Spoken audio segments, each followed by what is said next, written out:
तो स्वागत है आप लोगों का आपके YouTube channel crack SSC exams में। अगर अभी तक आप लोगों ने इस चैनल को नहीं किया सब्सक्राइब तो चैनल को कर लीजिए सब्सक्राइब और साथ में बेल आइकन को भी प्रेस कर दीजिए ताकि इस चैनल के अपलोड किए हुए वीडियोज़ का नोटिफिकेशन सबसे पहले आपको मिले। तो हमारे पिछले क्लास में हम लोगों ने तुगलक डायनेस्टी कंप्लीट किया था और आज के क्लास में हम लोग Syed dynasty and Lodhi dynasty discussion करने वाले हैं। ठीक है, तो सैयद डायनेस्टी स्टार्ट कब हुआ था? तो 1414 से 1450 एडी तक ये चला था। सैयद डायनेस्टी 1414 থেকে 1450 এডি পর্যন্ত চলেছিল। প্রথম রুলার ছিলেন কিরেজ খান। তিনি কবে এসেছিলেন সিংহাসনে? 1414 এডিতে, ঠিক আছে, এবং 1421 एडी পর্যন্ত তিনি শাসন চালিয়েছিলেন। किरेज खान कब आया था? तो 1414 में आया था और कब तक ये थे? 1421 एडी तक इन्होंने शासन किया था। Timur nominee captured Delhi. जो तिमूर का नॉमिनी था, ठीक है, नॉमिनी मतलब हो गया नामांकित व्यक्ति, कैप्चर्ड दिल्ली, दिल्ली पे उसने कैप्चर कर लिया, मतलब किसने? किरेज खान ने। And was proclaimed the new sultan. और किस बात का घोषणा हो गया कि नया सुल्तान बन गया? कौन बन गया? तो किरेज खान नया सुल्तान बन गया। তিমুরস নমিনি ক্যাপচার্ড দিল্লি। তিমুরের যে নমিনি ছিল মানে কিরেজ খান, তিনি কি করলেন? ক্যাপচার করলেন Delhi. And was proclaimed the new sultan, এবং তিনি নতুন সুলতান রূপে ঘোষিত হলেন। किरेज खान कौन थे? Founder of Sayyid dynasty. ठीक है, सैयद डायनेस्टी के फाउंडर थे किरेज Khan. He was the first of the Sayyid dynasty which ruled over Delhi and surrounding state. Delhi पर और उसके सराउंडिंग डिस्ट्रिक्ट पे रूल करने वाले ये पहले रूलर थे।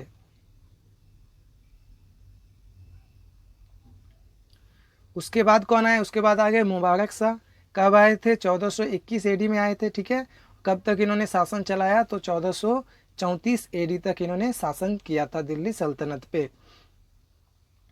Yahya bin Ahmad Sirhindi was protagonist by Mubarak Shah. ये कौन थे? याहिया बिन अहमद सरहिंदी कौन थे? तो ये एक राइटर थे। ठीक है,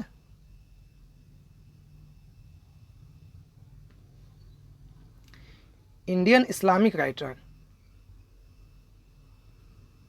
इंडियन इस्लामिक राइटर थे। बस प्रोटागोनिस्ट, प्रोटागोनिस्ट का बहुत सारा मीनिंग होता है लेकिन यहाँ पे इसका मीनिंग है सपोर्ट करना। ठीक है, जो व्यक्ति सपोर्ट करता है वही हो जाता है प्रोटागोनिस्ट। तो मुबारक शाह ने सपोर्ट किया था किसको? तो अहमद सरहिंदी को सपोर्ट किया था। तारिक ई मुबारक शाही वॉज रिटन बाय सरहिंदी। तो सरहिंदी के द्वारा लिखा गया किताब कौन सा था? तो तारिक ई मुबारक शाही इनके द्वारा लिखा गया था।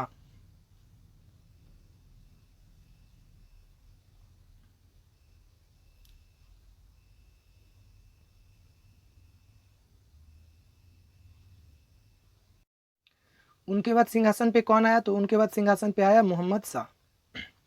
1434 से 1443 एडी तक इन्होंने शासन किया था दिल्ली सल्तनत पे। The nobles put Mohammad Shah on the throne. The nobles put Mohammad Shah on the throne. Throne पे किसको बैठाया था? नोबल्स लोगों ने। नोबल्स मतलब हो गया अमीर लोग। ठीक है, उसने किसको? तो मोहम्मद शाह को थ्रोन पे बैठाया, but he could not survive, लेकिन वो सर्वाइव नहीं कर पाए थे। The in fighting among the nobles in the court. Court में जो नोबल्स लोग थे वो लोग आपस में ही उलझ गए थे। ठीक है, लड़ाई चलती थी, इसको उन्होंने क्या? सर्वाइव नहीं कर पाया था।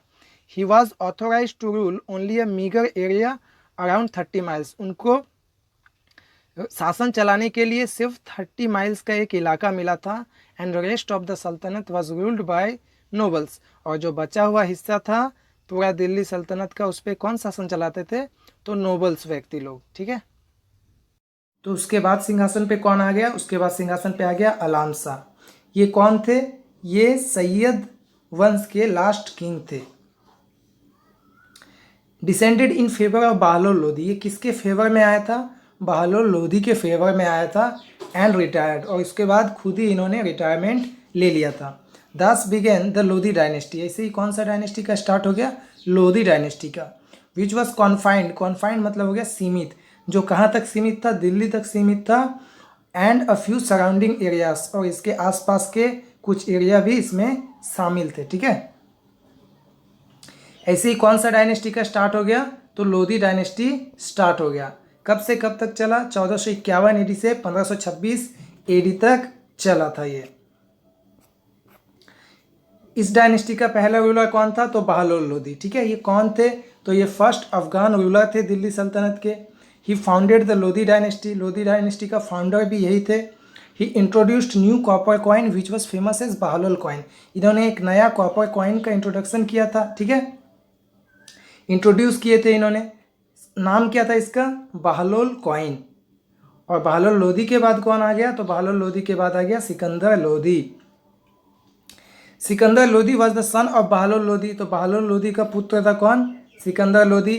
Who conquered Bihar and western Bengal. जिन्होंने जीत लिया था किसको? जीत हासिल किया था किस पे? बिहार पे एंड वेस्टर्न बंगाल पे। In 1504 AD he established the city of Agra. तो उन्होंने 1504 एडी में एक नया शहर जो कि आगरा नाम का था, ठीक है, उन्होंने इसका एस्टेब्लिशमेंट किया। एंड इन 1504 में उन्होंने आगरा शहर का एस्टेब्लिशमेंट किया। और 1506 में उन्होंने क्या किया? अपना कैपिटल दिल्ली से आगरा उन्होंने ट्रांसफ़र कर लिया, शिफ्ट कर लिया। तो 1504 साले তিনি কি সিটি অফ আগ্রা এস্টাবলিশ করলেন এবং 1506 সালে তিনি তার ক্যাপিটাল দিল্লি থেকে আগ্রাতে ট্রান্সফার করলেন। His mother was Hindu. His original name was Nizam Khan. ठीक है, सिकंदर लोदी का ओरिजिनल नेम क्या था? तो निज़ाम खान। जकात tax was prohibited by Sikandar Lodi. जकात टैक्स क्या था? ये एक इस्लामिक टैक्स था जो लोगों को देना पड़ता था। ठीक है, इस्लामिक टैक्स ये लोगों को देना पड़ता था, तो इसको इन्होंने क्या किया था? निषिद्ध किया था। जकात टैक्स सिकंदर लोदी की করেছিলেন? নিষিদ্ধ করেছিলেন। He was a poet and composed poems in Persian with the pen name Gulrukhi. He was a poet। वो कौन थे? पोएट भी थे। और उन्होंने क्या कंपोज किया था? लिखा था बहुत सारे पोएम्स। कौन से लैंग्वेज में? तो पर्सियन लैंग्वेज में, विद द पेन नेम। ठीक है, और उनका साहित्यिक नाम क्या था? गुलरुखी था उनका साहित्यिक नाम जब वो पोएम्स लिखते थे। ही took a keen interest in the development of a agriculture. ठीक है, तो एग्रीकल्चर का डेवलपमेंट में इनको बहुत इंटरेस्ट था। He introduce the Gaz i Sikandari of 32 digit for measuring cultivated fields. तो कल्टिवेटेड फील्ड्स को मापने के लिए, मेजर करने के लिए इन्होंने क्या किया था? एक मेजरिंग सिस्टम लाया था जिसको क्या कहते थे? तो गाजी सिकंदरी उसको कहा जाता था। सिकंदर वॉज ए फैनाटिकल मुस्लिम। वो एक कट्टर मुस्लिम थे। And Brock the sacred images. और जो पवित्र इमेजेस था, ठीक है, सेक्रेड इमेजेस था किसका? ज्वालामुखी टेम्पल का, उसको उन्होंने क्या किया था? तुड़वा दिया था।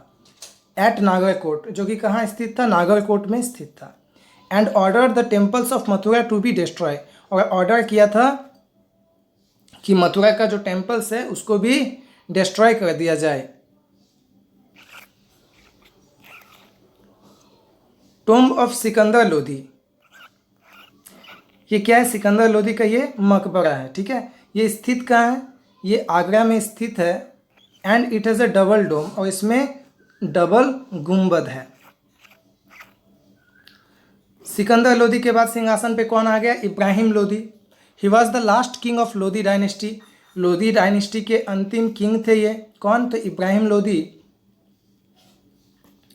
And the last Sultan of Delhi, और दिल्ली के लास्ट सुल्तान भी यही थे। ही was the son of Sikandar Lodi. ये सिकंदर लोदी के सन थे। कौन? इब्राहिम लोदी। अब हम लोग देख लेते हैं फर्स्ट बैटल ऑफ पानीपत कब हुआ था? तो 21 अप्रैल 1526 में हुआ था। পানিপথের প্রথম যুদ্ধ কবে হয়েছিল? তো 21 এপ্রিল 1526 एडीते হয়েছিল। किसके बीच? इब्राहिम लोदी, ठीक है, इसके बीच, और किसके बीच? बाबर के बीच पानीपत का पहला बैटल हुआ था। कौन जीता था इसमें? तो बाबर जीत गया था। Ibrahim was defeated. इब्राहिम हार गया था बाय बाबर एंड डाइड, और उसके बाद वो मर भी गया था। तो इब्राहिम लोदी के हारने के बाद, ठीक है, क्या हुआ? उसके बाद बाबर ऑक्यूपाइड दिल्ली एंड आगरा। तो बाबर ने कब्जा कर लिया किस पे? दिल्ली पे और आगरा पे। And laid the foundation of the Mughal empire in India. और उन्होंने बुनियाद रख दिया किस चीज़ का? तो तो मुग़ल एम्पायर का बुनियाद रखा इंडिया में, ठीक है। और उसके बाद से क्या स्टार्ट हो गया, तो मुग़ल एम्पायर स्टार्ट हो गया।